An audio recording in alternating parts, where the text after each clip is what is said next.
महाराष्ट्रातील पूरग्रस्तांच्या मदतीसाठी भाजपचे माजी मंत्री प्रवीण पोटे यांनी पुढाकार घेतला। मुख्यमंत्री सहाय्यता निधीसाठी 25 लाखांचा धनादेश त्यांनी मुख्यमंत्र्यांकडे सुपूर्द केला। शिवाय लवकरच 8 ट्रक भरून जीवनावश्यक वस्तूही मराठवाडा आणि पश्चिम महाराष्ट्रातील पूरग्रस्तांसाठी पाठवल्या जाणार असल्याचं त्यांनी सांगितलं आहे।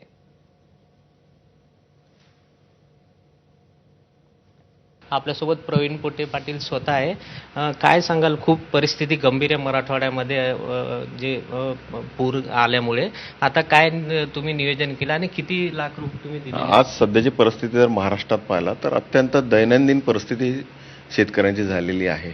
आज आपण आपला एबीपी माझा किंवा आपण अनेक माध्यमातून पाहतो तेव्हा आपल्या डोळ्यात साधारणतः पाणी येताना आपल्याला दिसते आहे की आता आपण काहीतरी एक मदत केली पाहिजे आणि थोडेफार आपल्याला एक आपला खारीचा वाटा म्हणून मी असं विचार केला की म्हटलं आपण दरवेळेस प्रत्येकाला मदत करतो, अनेक स्टेटमध्ये अनेक राज्यामध्ये आपण मदत आजपर्यंत केली आहे, तर आपण तर महाराष्ट्रात राहतो की महाराष्ट्रामध्ये आपण मदत केली पाहिजे या दृष्टिकोनातून मी देवेंद्रजी फडणवीस साहेब महाराष्ट्राचे मुख्यमंत्री यांना मी 25 लाखाचा धनादेश दिला।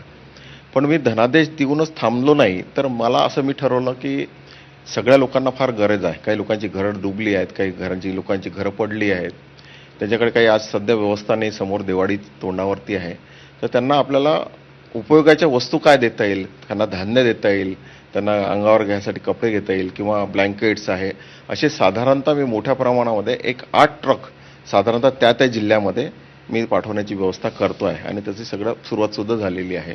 तर हे होते प्रवीण पोटे पाटील, ज्यांनी सांगितलं की माझं कर्तव्य आहे महाराष्ट्रासाठी आणि संपूर्ण भारतामध्ये काहीतरी आर्थिक एक हात मदतीचा देण्यासाठी तो मी करतोय आणि इतरांनी सुद्धा पुढे येऊन एक हात मदतीचा करावा अशी मागणी सुद्धा त्यांनी एबीपी माझा बोलताना केलेली आहे। कॅमेरामॅन अमोल देशमुख सह प्रणय निर्बाण, एबीपी माझा, अमरावती।